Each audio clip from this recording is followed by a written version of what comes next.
알려주는지 안 알려주는데 어쨌든 걔를 가열하면 돼. 그때 걔네들이 흡수한 열량에 따른 H2의 온도를 나타냈습니다.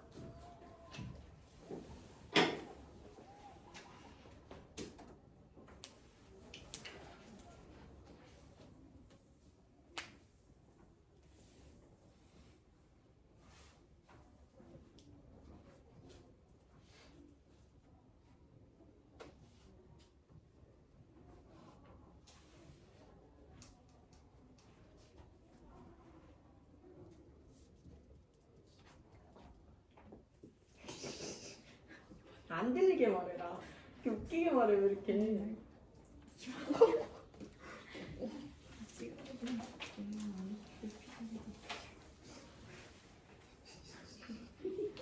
이번이 뭐야? 보기가 니은? 네. 아니죠. 이거 3번인 거 아니야? 글렀어. 저 3번 할게요. 3번? 글렀어. 진기압력이 뭐예요? 안 배웠어. 일단 기억 니은만 볼 거야 오늘. 아, 그럼 1번이네. 그럼 1번이네. 1번. 글렀어 글렀어. 5번, 나 5번. 4번인 거 아니야?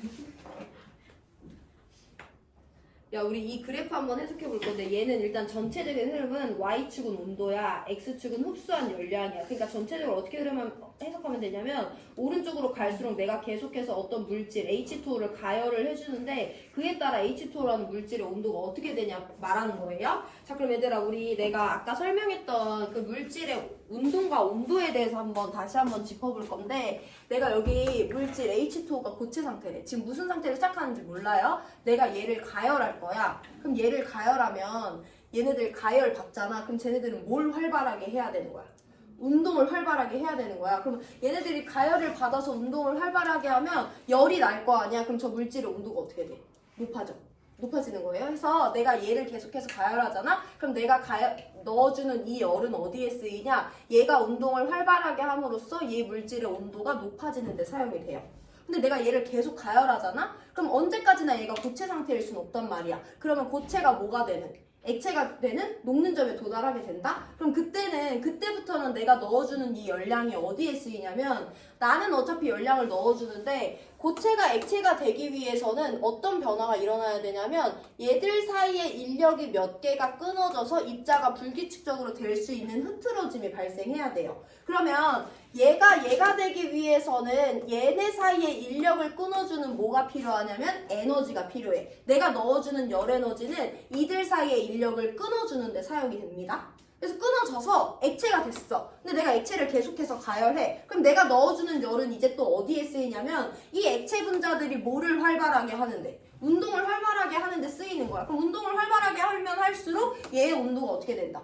높아지는 거지. 운동을 많이 하면 열이 나니까. 근데 그러다가 계속 운동을 활발하게 하다가 이제 뭐가 되냐면 온도가 액체가 기체가 되는 끓는 점이 됐어요. 그럼 액체가 기체가 되려면 또 뭐가 끊어져야 돼? 얘네 사이에 존재하는 모든 인력이 끊어져야 되지. 인력이 끊어지려면 뭐가 필요해? 에너지가 필요하잖아. 그래서 그 순간에는 내가 넣어주고 있는 열 에너지가 얘네들 사이에 인력을 끊는데 사용이 돼서 기체가 됩니다. 그럼 기체가 됐어. 근데 난 여전히 쟤네들을 가열해. 그럼 저 에너지는 어디에 쓰인다? 기체 분자가 운동을 활발히 하고 온도가 높아지는데 사용이 된다는 거야. 그럼 우리가 이 지금 들은 설명을 저기 그래프랑 연결 지어 볼 건데 저 그래프는 일단 크게 두 가지 부분으로 나눠볼 수 있어요. 나는 어쨌든 계속해서 가열을 하고 있는데 온도 변화가 실제로 나타나는 대각선 구간이 있고요. 아무리 가열을 해줘도 온도 변화가 나타나지 않는 수평인 구간이 있단 말이야. 저기 한번 나눠볼 건데 내가 고체를 가열했어. 그럼 얘네들 입자가 운동을 활발히 하면서 온도가 점점 높아져야 되지?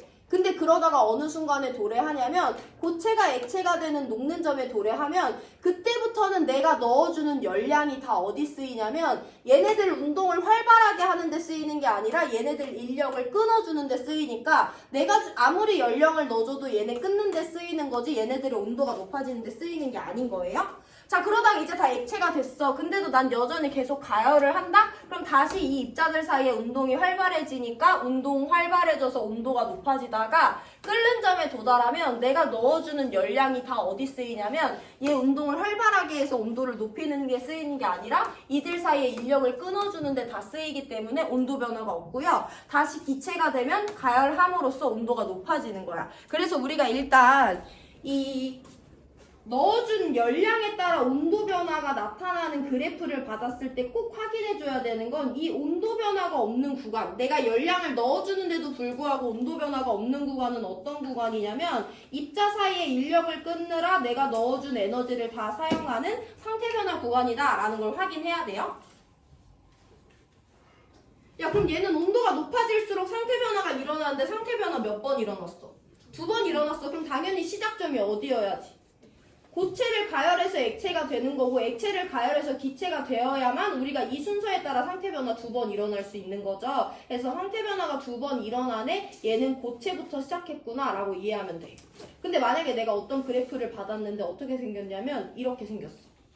내가 넣어준 열량에 따른 온도를 받았는데 이렇게 생겼어요. 여기 온도 변화 없는 구간은 어디밖에 없어? 여기 한 군데밖에 없지. 그럼 한 군데밖에 없으면 얘가 고체가 액체가 되고 있는 건지 액체가 기체가 되고 있는 건지 고체가 기체가 되는 승화가 일어나는 건지 알 방법이 없어. 그때는 다른 조건을 확인해줘야 되는데 얘는 온도가 높아짐에 따라 상태 변화, 온도 변화가 없는 구간이 2구간 나타났네. 그럼 우리는 자연스럽게 여기는 고체가 액체가 되는 구간이구나. 여기는 액체가 기체가 되는 구간이구나. 그럼 여기는 고체였겠고 여기는 액체 구간이고 여기는 기체 구간이겠구나 라고 해석해주면 되는 거예요. 그럼 고체가 액체가 되는 구간이니까 이 물질의 녹는 점이 0도씨라는 거 우리가 확인할 수 있는 거고 액체가 기체가 되는 구간이 100도씨니까 이 물질의 끓는 점이 100도씨구나 라는 것도 확인할 수 있는 거죠. 그럼 우리가 이 그래프를 해석하는 변이는 이제 딱 하나 남았는데 여기는 상태 변화니까 냅두고 이제 이 그래프 대각선 구간에서 기울기가 의미하는 게 뭔지를 정성적으로 설명해야 돼. 기울기 봐봐라. 여기도 대각선이고 여기도 대각선이고 여기도 대각선이야. 근데 기울기 값이 각각 다르죠. 왜 다른 거냐면 내가 이만큼의 열을 가했는데 온도가 이만큼이나 올라갔어. 내가 이만큼의 열을 가했는데 온도가 이만큼밖에 안 올라갔어. 내가 이만큼의 열을 가했는데 온도가 이만큼이나 올라갔어. 이 기울기가 의미하는 게 뭔지 봐야 되는데 그럼 내가 얘를 1도씨 높이기 위해서 열량을 이만큼 가해줬다는 거지. X축이 열량이니까. 그럼 내가 얘를 1도씨 높이기 위해서 여기서는 열량을 이만큼이나 가해줘야 돼. 내가 얘를 1도씨 높이기 위해서 열량을 이만큼만 가해주면 돼. 그럼 기울기가 의미하는 것은 1도씨 높이는데 열량을 이만큼 줬다. 1도씨 높이는데 열량을 이만큼이나 줬다. 1도씨 높이는데 열량을 이만큼만 주면 된다라는 거잖아. 연용량이랑 연결 지을 수 있는 거지. 어떤 물질을 1도씨로 올리는데 열량 이만큼만 주면 돼. 어떤 물질을 1도씨 높이는데 열량을 이만큼이나 줘야 돼. 어떤 물질의 온도를 1도씨 높이는데 열량을 이만큼만 주면 돼. 기울기가 크면 클수록 열량을 조금만 줘도 1도씨 온도가 금방 높아지는 거야. 기울기가 완만하면 완만할수록 1도씨 높이기 위해서 에너지를 많이 넣어줘야 된다는 거죠. 해서 고체, 액체, 기체, 기울기가 있는 구간은 기울기가 작을수록 그 물질의 온도를 높이는 게 어렵다. 기울기가 클수록 그 물질의 온도를 높이는 게 쉽다. 연용량이랑 비열이랑 연결 지어주면 되는 거예요. 그럼 여기는 어려운 거니까 열량 많이 넣어줘야 되니까 연용량이 큰데 비열이 큰데 얘네들은 상대적으로 연용량이 작다, 비열이 작다 라고 연결 지어줄 수 있으면 되는 거죠. 우리 기억, 니은 보기 봅니다. T2에서 안정한 상은 기체냐고 하는데 T2는 여기 지점이잖아. 얘가 누구냐는 거야. 여기가 고액 구간이고 여기가 액기 구간이니까 당연히 얘는 기체겠죠. 그래서 기억 맞습니다. 비열은 리퀴드랑 가스가 누가 크냐 하는데 우리 일단 여기가 고체 구간, 여기가 액체 기간, 여기가 기체 구간이라는 거 알았기 때문에 여기 기울기랑 여기 기울기를 비교하라는 거야. 그냥 직관적으로 봐도 어디 기울기가 더 작아, 어디가 더 완만해. 액체가 더 완만하죠. 해서 액체의 비열이 더 큰 거기 때문에 기억, 니은 맞다는 것만 설명하실 수 있으면 됩니다. 정리해보시고요. 우리 1분 뒤에 5번 풀고 수업 마쳐요. 5번 풀어보세요. 둘다 틀렸어. 2번 애들아 2번 풀어라. 2번 읽고 문제 끝내요.